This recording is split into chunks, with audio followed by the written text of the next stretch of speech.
এইটা মালয়েশিয়ার একদম শেষ প্রান্ত, সামনেই কিন্তু আপনার ইন্দোনেশিয়া। দিন পাশে কোনো লাইট নেই, আমার ডান পাশে বাম পাশে কোনো লাইট নেই, কোনো জনবসতি নেই, একদম নিরিবিলি একটা রাস্তা।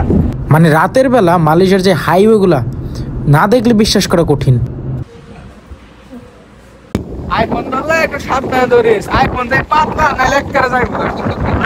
এই যে আমরা আছি যেখানে, আর এটা হচ্ছে ইন্দোনেশিয়া।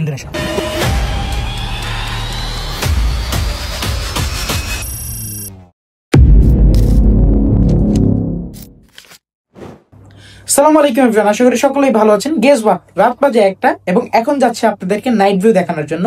কিছুক্ষণ আগে আমার ফ্রেন্ডসরা আমাকে কল করেছে যে চলে আসো আড্ডা দেই, সো ভাবলাম আপনাদেরকে একটু দেখাই মালয়েশিয়ার রাত্রের ভিউটা কিরকম। এখন আপনারা দেখতে পাচ্ছেন বাহিরে রাত এবং ঘড়িতেও রাত 1টার কাছাকাছি বাজে। সো লেটস গো, যাওয়া যাক। আমি অলমোস্ট ঘুমিয়ে গেছিলাম, তো তখন ফ্রেন্ডসরা কল করে বলছে চলে আসার জন্য। তো যেহেতু কল করেছে আমি কি না যেয়ে আর পারি, তাই ভাবলাম যে যাওয়া যাক এবং সাথে সাথে আপনাদেরকেও দেখানো যাক। এটা প্ল্যান ছিল। অনেকে আমাকে কমেন্ট করেছেন যে মালয়েশিয়াতে রাত্রের ভিউটা কেমন, আসলে কুয়ালালামপুরের ভিউটা কেমন পাওয়া যায়। সো ভাবলাম যাওয়া যাক এবং আপনাদেরকেও দেখানো যাক। আচ্ছা, এইটা হলো সাইবার জায়ের এক্সিট। আমি যেহেতু সাইবার জাতে থাকি, এক্সিট নিয়ে আমার মাজু হাইওয়েতে যেতে হবে এবং মাজু হাইওয়ে দিয়ে ডিরেক্টলি কুয়ালালামপুরের যে রোডটা আছে আমি ওটাতে অ্যাক্সেস পাচ্ছি। সো এখান থেকে আমার যেতে সময় বেশি লাগবে না। এখান থেকে আমি যদি এখন থেকে শুরু করি, আমার 30 মিনিটের মতো সময় লাগবে যেতে। গাইস, আপনাদেরকে একটা ইন্টারেস্টিং জিনিস দেখাই, মালয়েশিয়াতে টোল দেওয়ার সিস্টেমটা কি মূলত। এখন আমি এই যে মাজু হাইওয়ের যেই টোল কমপ্লেক্সটা আছে এখানে আছি এবং এখন আমি টোল দিব। এখানে কিন্তু টোলের দামটা অনেক বেশি, তেলের থেকেও কিন্তু গাড়ির টোল দিতে দিতে টাকা চলে যায়।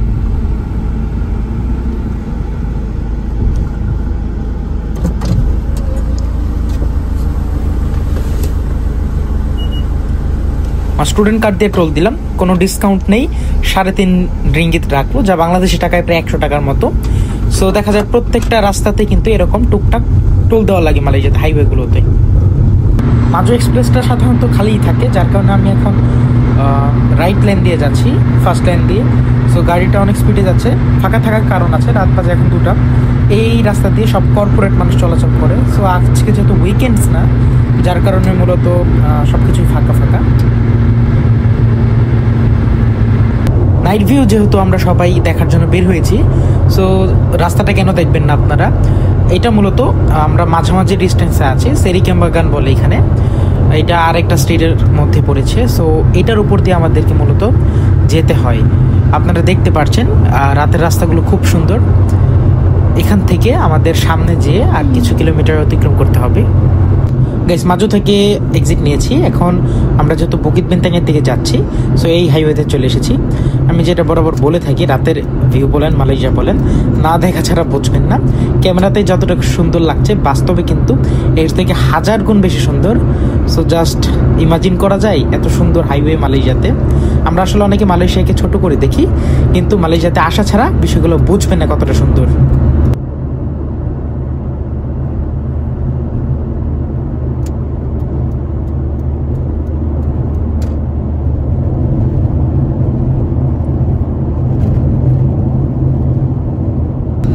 আমরা অলমোস্ট চলে এসেছি। এখান থেকে জাস্ট এখন একটা লেফটে এক্সিট নিতে হবে। নিলে বুকিত বিনতাংয়ের যেই মোড়টা আপনারা সাধারণত দেখেন, এই মোড়টা দেখতে পাবেন।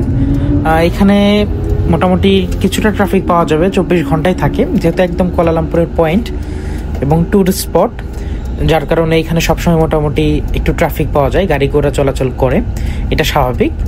সো আপনারা দেখতে পাচ্ছেন এখানে সিগন্যাল পড়েছে, এখন সিগন্যাল ছাড়ছে।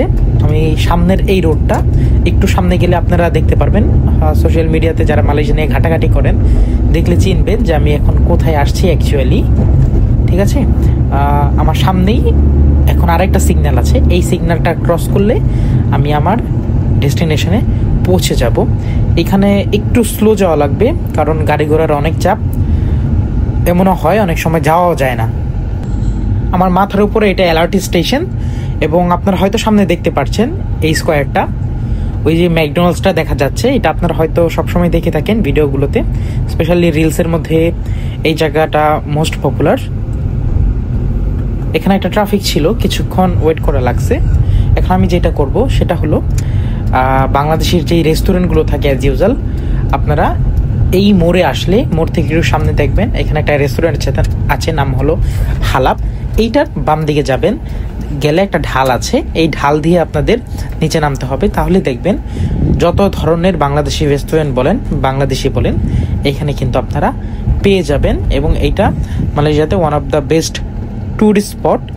সো আপনারা দেখতে পাচ্ছেন এখানে গাড়ি ঘোড়ার পার্কিংয়ের প্রচুর চাপ, কারণ মূলত সবাই এখানে এত মানুষ এসেছে যে অ্যাকচুয়ালি গাড়ি রাখার তেমন জায়গা হয়ে ওঠে না। এটা কিন্তু মালয়েশিয়ার একটা কমন প্রবলেম। সো যেখানেই পারে মানুষ সেখানে গাড়ি রেখে দেয়। হ্যাঁ, আমারও এখন গাড়ি পার্ক করার জন্য জায়গা খুঁজতে হবে। এটা সবচেয়ে ডিফিকাল্ট একটা কাজ, কারণ যেখানেই যাই না কেন সেখানে দেখি এই গাড়ি ঘোড়া দাঁড়ায় রয়েছে। সো আমি যে রাখবো সেরকম একটা পারফেক্ট প্লেসও পাই না। অনেক সময় কি হয়, রাস্তার সাথে রাখলে গাড়ি টো করে নিয়ে চলে যায়। সো এইটাও একটা প্রবলেম। তো আমাকে সব মিলিয়ে একটা সিকিউর জায়গা খুঁজতে হয় অলওয়েজ, এবং সেই অনুযায়ী আমার গাড়িটা রাখতে হবে। সো আমি যেটা করে থাকি সাধারণত, এটাতে একটু সামনে গেলে ডান দিকে আমার একটা প্লেস আছে যেখানে আমি গাড়িটা রেখে থাকি অ্যাজ ইউজুয়াল। একদম পারফেক্ট একটা পার্কিং স্পট পেয়েছি। গাড়িটা রাস্তার সাইডে এইভাবে রাখতে হয় নাই, পেয়েছি, জাস্ট রেখে দিলাম। এই জায়গাটা, এটার পিছনে বুকিত বিনতাংয়ের যে স্কোয়ারটা আছে এটার পিছনে এই জায়গাটা। আপনারা যারা এখানে মালয়েশিয়াতে ঘুরতে আসবেন বা মালয়েশিয়াতে আসবেন, তারা এই জায়গাটাতে অবশ্যই এসে থাকবেন কোনো না কোনো সময়ে। সো এখন আমি যেটা করব সেটা হলো, আমাদের নিশান ভাইয়ের জন্য অপেক্ষা করতে হবে।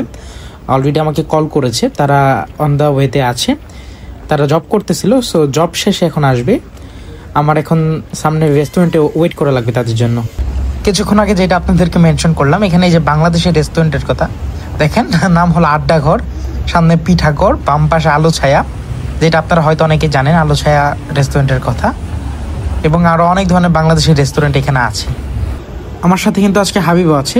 হাবিব মূলত আমার ফ্ল্যাটমেট, ওর সাথে আমি ফ্ল্যাট শেয়ার করে থাকি। একটা ফ্ল্যাট নিয়েছি আমরা দুজন মিলে। সো ওকে নিয়ে আসছি সাথে করে, যেখানে যাই একসাথেই যাই মূলত আমরা। এখন যাব ওই রেস্টুরেন্টের দিকে যাচ্ছি।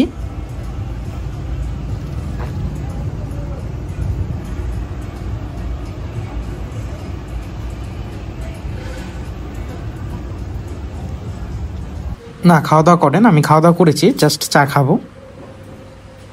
গাইজ দেখেন এখানে রাত বাজে 2টা, এখনও রেস্টুরেন্ট খোলা, 24 ঘন্টাই খোলা থাকে। বন্ধ করার পথে আবার নতুন করে স্টার্ট করবে, তাই আর কি ব্রেক আওয়ার চলছে। আচ্ছা, হঠাৎ প্ল্যান হলো এখন আমরা অন্য কোথাও যাব, মুভ করব। এখন মেইনলি যাব হলো একদম বর্ডারের কাছে, সীমান্তবর্তী জায়গায়, সেইখানে যাব। সুন্দর একটা স্পট আছে, আপনাদেরকে ঘুরে দেখাবো। আসেন, আমি লোকেশন দিয়েছি, লোকেশন ফলো করেন, আমাকে ফলো করেন। সামনে একটা ব্লক আছে ভাই, রাস্তায় ব্লক আছে, চেকিং করবে। গাইস আসতেছে নিশান ভাই, ওরা আমার ঠিক পেছনেই আছে। সো এখন যাব, রওনা দিয়েছি, যেতে 2 ঘন্টার মতো সময় লাগবে অ্যাভারেজে। সো এখান থেকেই এক্সিট নিতে হবে, এবং সামনে রাস্তায় একটা পুলিশ ব্লক আছে যেটা ম্যাপে দেখা যাচ্ছে। ওখানে টুকটাক যদি চেকিং হয়, চেক করবে সব কিছু ঠিক আছে কিনা। এরপরে ওইটা থেকে আবার মাজু এক্সপ্রেসে যেতে হবে, যেহেতু ওই এরিয়াতে যেতে হলে আমাদের সাইবার জায়গা দিয়েই যেতে হয়। সাইবার যেমন পুতরাজা লিঙ্ক ক্রস করে আমরা ওই দিক দিয়ে যাব। এখন নিশান ভাইদের লোকেশন সেন্ড করে দিছি, একসাথে লোকেশন শেয়ার করে যাচ্ছি। গাড়িতে ফিউলও ফুল আছে, সো ফিউল ভরা লাগবে না। ডিরেক্টলি চলে গেলে সময়ও বেশিক্ষণ লাগবে না, অ্যাভারেজে 1.5 ঘন্টার মতো লাগবে, যদিও দেখাচ্ছে একটু বেশি, তবে গাড়ি টেনে গেলে সময় বেশি লাগবে না। জাস্ট এই রাস্তাটা দেখেন, রাস্তাটা অনেক সুন্দর। এটা বুকিত বিনতাংয়ের রোডই। যত ট্যুরিস্ট আছে সবার প্রথমে এয়ারপোর্ট থেকে নেমে এইখানে আসে মূলত হোটেলের জন্য। রোড ব্লক করেছিল, তবে চেক করে নাই। এই জায়গার পুলিশ তো অযথা ঝামেলা করে, অযথা পেঁচা হয়েছে। নিশান ভাইতে দেখা যাচ্ছে বাম পাশে, ওনাদেরও সেম, চেক করে নাই, কারণ অযথা না হলে জাস্ট চেকিং করবে। এখানে অনেক রাত হয়ে গেছে, অনেকেই আছে ঠিক মতো গাড়ি চালাতে পারবে না, যার কারণে এখানে মূলত চেকটা করা। মাজু এক্সপ্রেসেই আছি, জাস্ট সোজা যাব লোকেশন ধরে ধরে। এখানে লোকেশন ছাড়া চলাটা খুব কষ্ট, রাস্তার এত প্যাচ যে আপনি 2 সেকেন্ডের ব্যবধানে আরেক রাস্তায় চলে যাবেন এরকম, যার কারণে ম্যাপ ধরে গেলেও অনেক সময় প্রপারলি মেনটেন করা যায় না লোকেশনটা। গাইজ বলতে বলতে আমরা ভুল রাস্তায় চলে এসেছি। জাস্ট ছোট্ট একটা টার্নের কারণে আমি অন্য রাস্তায় চলে এসেছি। নিশান ভাই এবং আমরা আলাদা হয়ে গেছি এখন। তো যার যার মতো করে যাচ্ছি, তাদেরকে আর কল দেই নেই, কারণ যেহেতু এক জায়গায় যাব, যেখান থেকে ঘুরি না কেন বড় জোর কিছুটা সময় ডিফারেন্ট হবে। সো জায়গায় যেহেতু যেয়ে পৌঁছাবো, তাই আমি এই রাস্তা কন্টিনিউ করছি। এটা মূলত একটু প্রান্তিক সাইড দিয়ে যেতে হয়, রাস্তাগুলো আন্ডার কনস্ট্রাকশনে আছে, যার কারণে মূলত কিছুটা ন্যারো এবং টু ওয়ে রোড।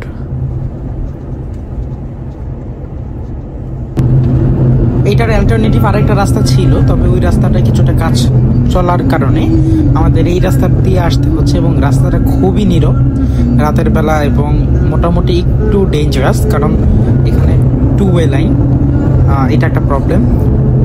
সো তারপরেও যাচ্ছি, কিছু করার নেই, যেহেতু রাস্তাটা ক্লোজ। রাতের বেলা সাধারণত এই রাস্তাগুলো তেমন ইউজ হয় না, কারণ বড় বড় গাড়ি যারা আছে তারা ভোরবেলা যাতায়াত করে, যার কারণে মূলত আপাতত বাধ্য হয়ে আসা লাগছে এই রাস্তাটা দিয়ে। আশেপাশে কিচ্ছু নেই, আমরা আমাদের মতো করে আগাচ্ছি।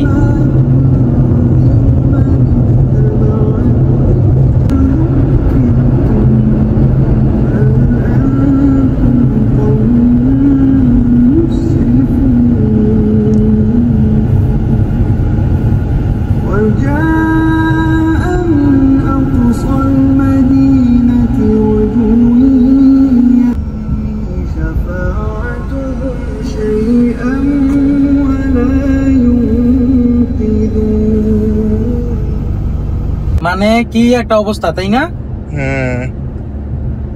এক রাস্তায় রেখা আরেক রাস্তায় চলে গেছি, জাস্ট সামান্য একটা টার্ন নেই নাই, যার কারণে এক্সট্রা 10 কিলো ঘুরতে হইছে। ঘোরার পরেও তাদেরকে আমি ধরতে পারি নাই। কি এক হাইওয়ের বাইরে রাস্তায় আসছি, তার উপর আবার ভুতুরে রাস্তা, হ্যাঁ প্রত্যেকটাই। যাক, এখন একটু লাইনে আসছি, কাছাকাছি চলে আইছি। তো একবার ওয়ান ওয়ে হয়, আবার টু ওয়ে হয়, এটাই প্রবলেম মূলত। এই যে একটা ওয়ান ওয়ে হয়েছে, রং ওয়ে রং ওয়ে রং ওয়ে রং ওয়ে রং ওয়ে লা। এই রং ওয়ের কারণে আবার ভুতুরের রাস্তায় চলে আইছে। আপনারাই তো দেখলেন মাত্র, তাই না বিষয়টা, যে কিভাবে রং ওয়েতে চলে যাই জাস্ট সামান্য একটা টার্নের কারণে। বাজে অবস্থা। যাক, এখন আবার রোডটারে ক্যাচ করছি, নেক্সটে যাতে আর ভুল না হয় এটাই চাইতেছি।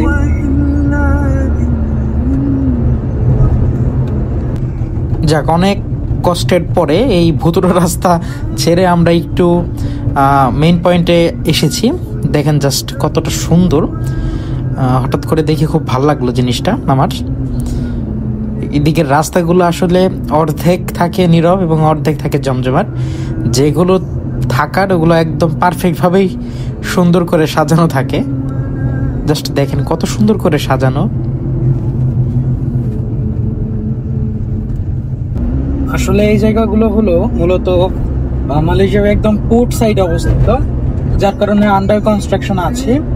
বড় বড় লরি যাওয়ার কারণে রাস্তাগুলো ক্রমান্বয়ে ভেঙে যায়, ঠিক আছে, যার কারণে এগুলোর মেইনটেনেন্সে থাকতে হয় অলওয়েজ। গভর্নমেন্ট পদক্ষেপ নিছে, এটা হাইওয়ে করে ফেলবে। আপনারা দেখেছেন অলরেডি যে এটা ভেঙে ভেঙে হাইওয়ে, ডিরেক্ট হাইওয়ে না। রাত্রেবেলা দেখে হয়তো সৌন্দর্যটা আপনাদের দেখাতে পারছি না, কিন্তু দিনের বেলা অনেক সুন্দর রাস্তা। এটা রাস্তাগুলো অনেক সুন্দর দিনের বেলা, ঠিক উল্টো রাতের বেলা মোটামুটি বাংলাদেশের মতোই ডেঞ্জারাস। কাইন্ড অফ বাংলাদেশের রাস্তায় আছি বললেই চলে। তবে একদিকে হিসাব করলে রাস্তাগুলো সেফ আছে, কারণ আমি বুঝতেছি যে সামনে কোনো রাস্তায় ভাঙা নেই, সামনে কোনো রাস্তায় ত্রুটি নেই, গর্ত নেই, যার কারণে আমি সেফলি গতিতে চালাতে পারছি, স্পিডে চালাতে পারছি।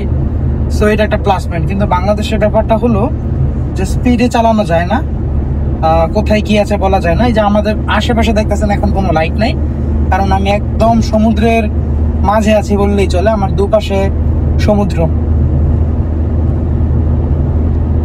জাস্ট আশেপাশে কোনো লাইট নেই। আমার ডান পাশে বাম পাশে কোনো লাইট নেই, কোনো জনবসতি নেই, একদম নিরিবিলি একটা রাস্তা। রাস্তাটা এরকম হবে আমি ইমাজিনও করতে পারি নাই, আগে এই রাস্তা দিয়ে আসি নাই। সো আনএক্সপেক্টেডলি নিশান ভাইরা পিছন থেকে চলে আসলো। তো এটা খুবই শকিং, হঠাৎ করে দেখি পিছনে তাদের হেডলাইট। যাক, অথচ আমরা কিন্তু রাস্তা ভুলে অন্য রাস্তায় চলে গেছিলাম। ঠিক একইভাবে ওরাও সেম ভুলটা করে মেবি আমাদেরকে ধরতে পারছে। মাঝখানে কোনো কানেকশন ছিল না যেহেতু বাইকে ছিল। যাক, আলহামদুলিল্লাহ। দেখি একটু করে দেখি সাইকেল ধর, বাম পাশে ধর ব্রো। সেই দেখেন, জাস্ট আপনাদের রেফারেন্সের জন্য, এখানে দেখেন আশেপাশে সমুদ্র। আমরা একদম কাছ ঘেঁষে যাচ্ছি। আমার বাম পাশে সমুদ্র, আর এই যে ডান পাশে মোটামুটি স্থলেই আছি। তবে জায়গাগুলো খুবই নীরব, তবে এনজয় করছে। আসলে রাইডটা একদম অন্যরকম একটা এক্সপিরিয়েন্স ছিল। আপনাদের সাথে করে নিয়েই এক্সপিরিয়েন্সটা মূলত ক্যাপচার করলাম।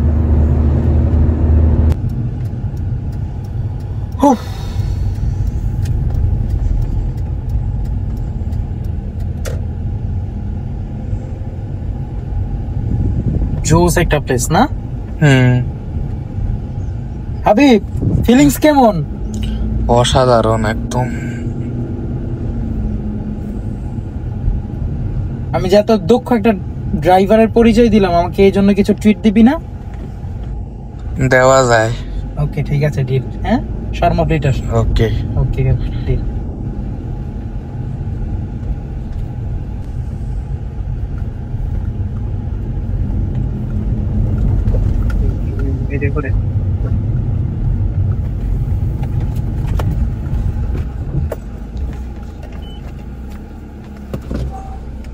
ভাই রে ভাই, রাস্তা হারাইছে। আমি কইছি আমার বিশ্বাস নিশান ভাই আসবেই, নিশান ভাই কামব্যাক দিবেই।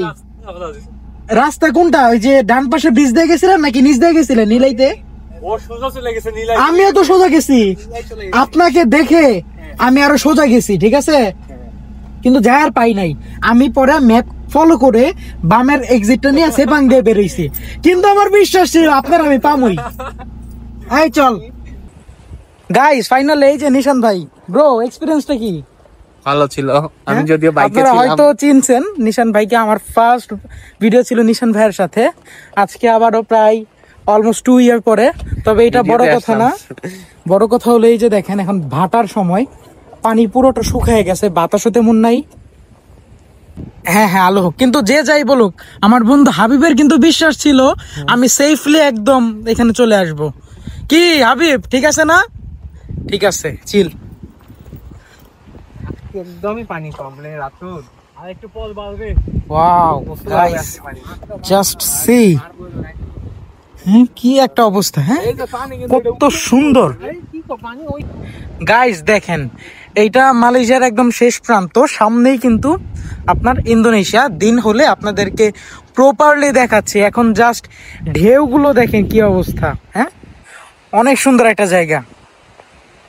এই যে আমরা আছি যে এখানে, আর এটা হচ্ছে ইন্দোনেশিয়া। ওই যে গাইস আপনারা দেখেন দূরে ছোট ছোট লাইট দেখা যাচ্ছে কিনা হয়তো জানি না, কিন্তু আমরা এখানে লাইট দেখতে পাচ্ছি দূরে। সো আমরা একদম মালয়েশিয়ার শেষ সীমানায় আছি। রাতে দেখা যাচ্ছে না, দিন হলে আমি আপনাদেরকে সুন্দরভাবে দেখাতে পারবো। হয়তো এখন আপনাদের বিষয়টা দেখাতে পারবো। ওই যে সামনে যেটা দেখতেছেন আপনি, এটা কিন্তু পাথর দিয়ে পার বেঁধে রাখছে, কিন্তু দিনের বেলা বা এই যে জোয়ারের টাইমে এটা থাকে না অ্যাজ ইউজুয়াল। আপনারা পানির অবস্থাটা জাস্ট দেখেন।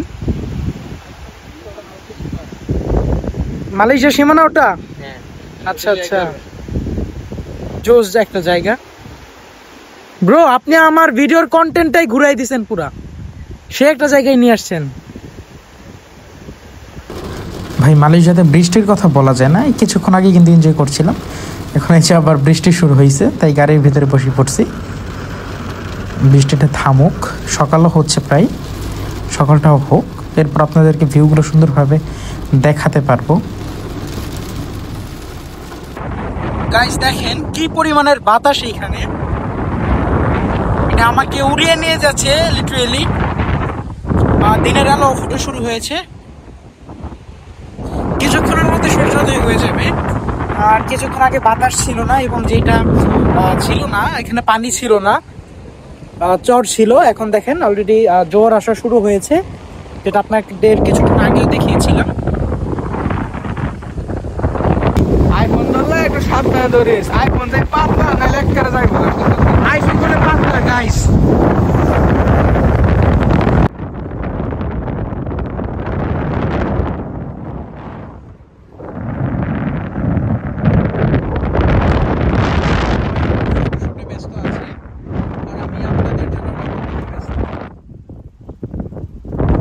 হয়তো আপনারা দেখতে পাবেন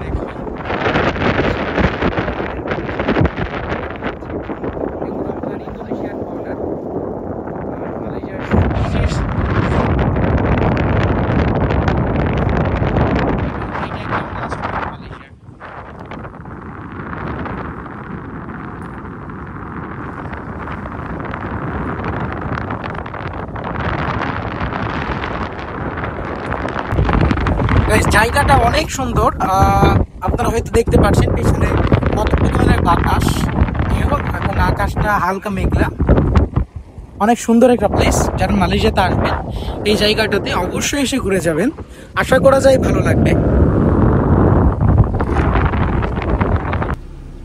সো গাইজ এখন চলে যাওয়ার সময় হয়েছে মিশন ভাইদের বিদায় দিয়ে দিয়েছি তারা অলরেডি এক্সিট নিয়েছে আমি এখন চলে যাব সারা রাত আপনাদের সাথে ভিডিওতে ছিলাম ক্যাপচার করেছি আপনাদের জন্য হোপফুলি সবাই এনজয় করেছেন নেক্সট এই রিলেটেড ভিডিও আসবে আরও ততক্ষণ পর্যন্ত সবাই বাই ভালো থাকবেন সুস্থ থাকবেন আল্লাহ হাফেজ